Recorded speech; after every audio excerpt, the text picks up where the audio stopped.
매일 성경과 함께하는 아름빛 교회 말씀 묵상 아름빛 바이블 키트 시간입니다. 2025년 7월 9일 수요일 함께 묵상할 말씀은 요한계시록 5장 1절부터 14절입니다. 4장에서는 요한이 하늘로 올라가서 하나님의 보좌를 보는 환상을 살펴보았습니다. 4장에 기록된 하나님은 모든 피조물을 창조하신 주권자이시며 존귀와 영광과 능력을 받으시기에 합당하신 분이셨습니다. 4장 내내 장로들과 생물들이 주께서 만물을 지으셨다고 고백했죠. 오늘 살필 5장은 4장의 예배에 이어지는 장면입니다. 요한은 동일한 하늘 보좌 앞에 서 있습니다. 그런데 이제 예배의 중심에는 죽임 당하신 어린 양 예수 그리스도가 서 계십니다. 4장에서 창조의 이유로 영광을 받으신 하나님은 5장에서 그리스도의 죽음과 부활로 인한 구속의 이유로 영광을 받으십니다. 이 연결이 매우 중요합니다.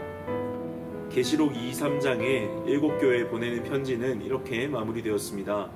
이기는 그에게는 내가 내 보좌에 함께 앉게 하여 주기를 내가 이기고 아버지 보좌에 함께 앉은 것과 같이 하리라. 그리고 바로 이어지는 4장은 이 약속을 시각적인 환상으로 보여주는데요. 즉 지금 요한이 보는 것은 미래의 일이 아니라 이미 부활하신 주님께서 교회와 온 우주의 통치자로 높아지신 현재의 모습임을 알 수 있습니다. 그렇다면 주님께서 7교회에 이기라고 권하신 이유는 그분이 이미 이기셨고 이미 보좌에 앉으셨으며 그 승리 위에 교회의 승리가 보장되어 있기 때문인 것입니다. 이러한 맥락 속에서 오늘 말씀을 통해 곤경에 처했던 7교회 그리고 더 나아가 우리 교회에 주시는 권면과 위로의 말씀을 함께 듣길 원합니다. 본문을 읽고 함께 묵상해 보겠습니다. 내가 봄에 보좌에 앉으신 이의 오른손에 두루마리가 있으니 안팎으로 썼고 7인으로 봉하였더라. 또 봄에 힘 있는 천사가 큰 음성으로 외치기를 누가 그 두루마리를 펴며 그 인을 떼기에 합당하냐 하나 하늘 위에나 땅 위에나 땅 아래에 능히 그 두루마리를 펴거나 보거나 할 자가 없더라. 그 두루마리를 펴거나 보거나 하기에 합당한 자가 보이지 아니하기로 내가 크게 울었더니 장로 중에 한 사람이 내게 말하되 울지 말라. 유대 지파의 사자 다윗의 뿌리가 이겼으니 그 두루마리와 그 7인을 떼시리라 하더라. 내가 또 보니 보좌와 내 생물과 장로들 사이에 한 어린 양이 서 있는데 일찍이 죽임을 당한 것 같더라. 그에게 7뿔과 7눈이 있으니 이 눈들은 온 땅에 보내심을 받은 하나님의 7 영이더라. 그 어린 양이 나와서 보좌에 앉으신 이의 오른손에서 두루마리를 취하시니라. 그 두루마리를 취하심에 내 생물과 24장로들이 그 어린 양 앞에 엎드려 각각 검은고와 향이 가득한 금대접을 가졌으니 이 향은 성도의 기도드리라. 그들이 새 노래를 불러 이르되 두루마리를 가지시고 그 인봉을 떼기에 합당하시도다. 일찍이 죽임을 당하사 각 족속과 방언과 백성과 나라 가운데에서 사람들의 피로 사서 하나님께 드리시고 그들로 우리 하나님 앞에서 나라와 제사장들을 삼으셨으니 그들이 땅에서 왕노릇 하리로다 하더라. 내가 또 보고 들음에 보좌와 생물들과 장로들을 둘러선 많은 천사의 음성이 있으니 그 수가 만만이요 천천이라.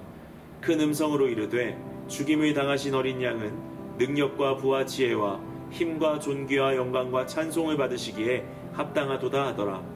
내가 또 들으니 하늘 위에와 땅 위에와 땅 아래와 바다 위에와 또 그 가운데 모든 피조물이 이르되 보좌에 앉으신 이와 어린 양에게 찬송과 존귀와 영광과 권능을 세세토록 돌릴지어다 하니 내 생물이 이르되 아멘 하고 장로들은 엎드려 경배하더라.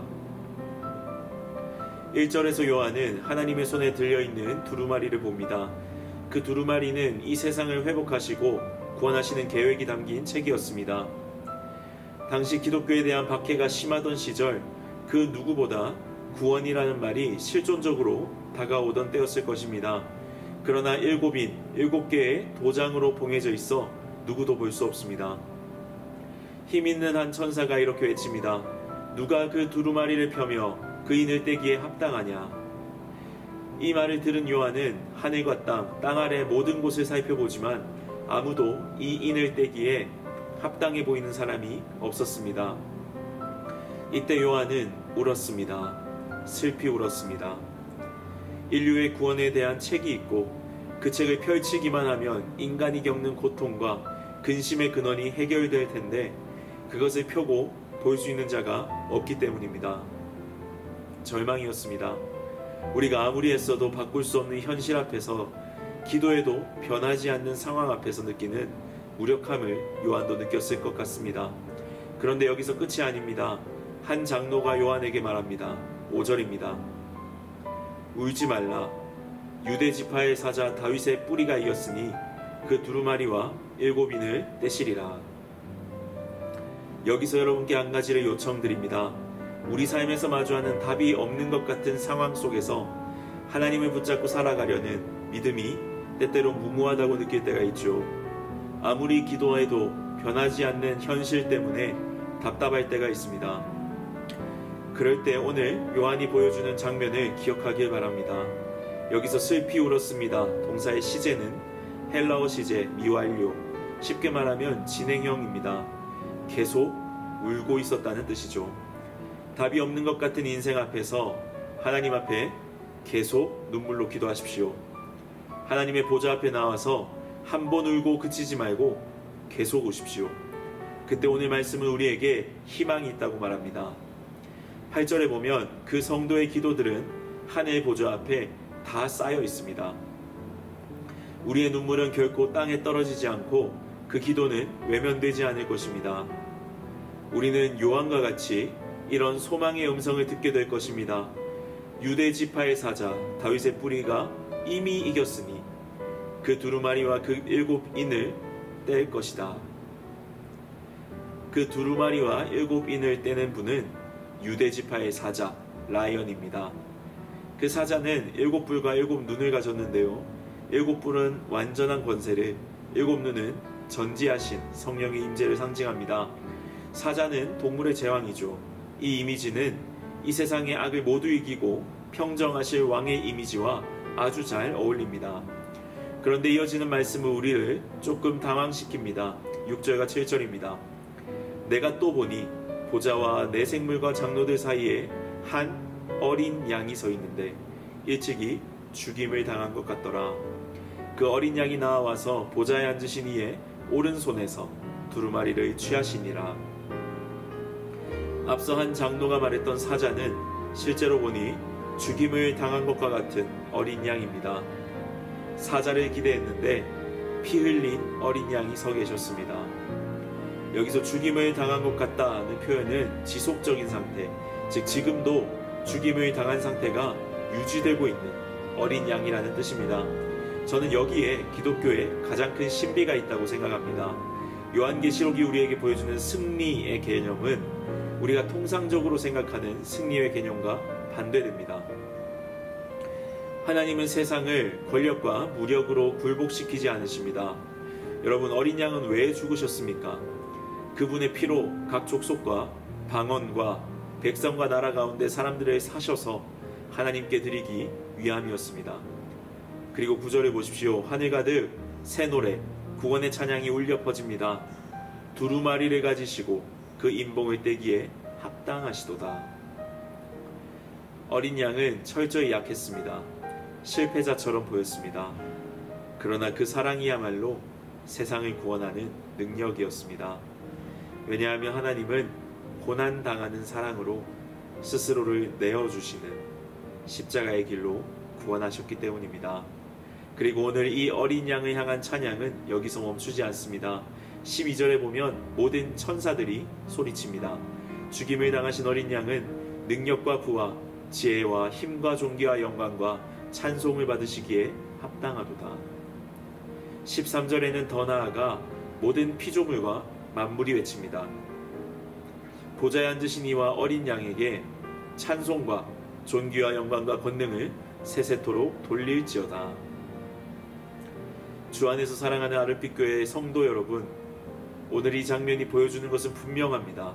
십자가의 사랑이 결국 온 우주를 구원하고 만물의 찬양을 받는 길이라는 것입니다. 오늘 이 말씀을 붙들고 여러분께 두 가지를 권면합니다. 첫째로 죽임당하신 어린 양은 여전히 보좌에 앉아 계신다는 사실을 기억하십시오. 여러분의 삶이 아무리 흔들려도 그분은 주권을 잃지 않으셨습니다. 여러분의 기도와 눈물을 다 아십니다. 그리고 그 끝에 반드시 어린 양의 승리를 보게 하십니다. 알렉산더 스튜어트라는 학자의 글을 인용해 드리겠습니다. 하나님은 보좌에 앉아 계신다. 여러분이 가정이나 직장에서 어떤 혼란을 겪고 있더라도 하나님은 보좌에 앉아 계신다.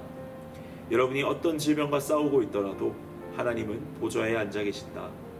여러분이 어떤 죄와 싸우고 있더라도 하나님은 보좌에 앉아 계신다. 여러분이 미래에 대해 어떤 두려움을 느끼더라도 하나님은 보좌에 앉아 계신다. 여러분이 은행에 돈이 아무리 많거나 아무리 없더라도 하나님은 보좌에 앉아 계신다. 삶이 아무리 힘들더라도 하나님은 보좌에 앉아 계신다. 하나님은 보좌에 앉아 계시며 우주에는 하나님을 이기거나 하나님의 통치권을 빼앗을 수 있는 어떤 세력도 없다. 둘째입니다. 고난당하는 사랑이 세상을 이기는 힘임을 기억하십시오. 기독교는 더 큰 목소리와 더 큰 영향력으로 세상을 바꾸는 종교가 아닙니다. 하나님이 택하신 방식, 어린 양의 길이 세상을 바꿉니다. 앞으로 볼 요한계시록 14장에는 성도를 어린 양이 어디로 인도하든지 따라가는 자들로 표현합니다. 성도는 어린 양의 십자가의 길을 따름으로 신실한 현존으로 승리하는 자들입니다. 저는 우리 아름빛 교회가 이러한 고난당하는 사랑의 길을 따르는 제자 공동체 되길 기도합니다. 이 세상의 논리와 달라도 조금 더 참아주고 조금 더 사랑하고 조금 더 이해하고 조금 더 들어줄 수 있는 사랑의 공동체 되길 소망합니다. 답답하리 많지 서로 사랑하고 희생하고 손해보고 돌보는 교회, 멍청하리 많지 내 이름 드러내지 않고 서로 세워주는 교회, 모든 담을 허물고 위로가 필요한 자들이라면 누구나 드나들 수 있는 교회로 숨겨지지 않는 빛, 산 위의 마을, 등경 위의 불로 존재하길 소망합니다. 오늘 하루 신실한 일상, 고난당하는 사랑, 희생하는 사랑의 삶으로 그것이 세상을 이길 유일한 힘임을 고백하며 우리의 존재로 주님과 함께 하나님 나라를 세워가는 복된 하루 되시길 간절히 소망합니다. 함께 기도하겠습니다. 승리하신 예수님, 찬양받으시기 합당하신 구원의 하나님을 찬양합니다. 오늘 말씀을 통해 보좌에 앉으신 주님과 죽임당하신 어린 양의 승리를 다시 바라보게 하시니 감사합니다. 십자가의 사랑이 세상을 이기는 힘임을 고백합니다. 우리도 그 사랑을 따라 조금 더 참아주고 더 사랑하고 더 희생하는 삶을 살게 하옵소서. 약함이 실패처럼 보일지라도 그 길이 결국 세상을 구원하는 길임을 알게 하옵소서. 권력과 무력으로 세상을 굴복시키려 하지 않고 고난당하는 사랑으로 세상을 이기는 제자로 살아가게 하옵소서. 우리 교회가 무너지고 상처 입은 누구나 드나드는 함께 울어줌으로 서로 위로하는 사랑의 공동체가 되게 하시고 오늘 하루도 신실한 일상으로 주님을 증거하게 하옵소서. 보좌에 앉으신 주님을 기억하게 하시고 어린 양이 어디로 인도하시든지 따르는 우리의 삶 되게 하옵소서. 신실한 일상과 희생하는 사랑으로 하나님의 나라를 심고 세워가는 복된 삶 되게 하옵소서. 예수님의 이름으로 기도합니다. 아멘.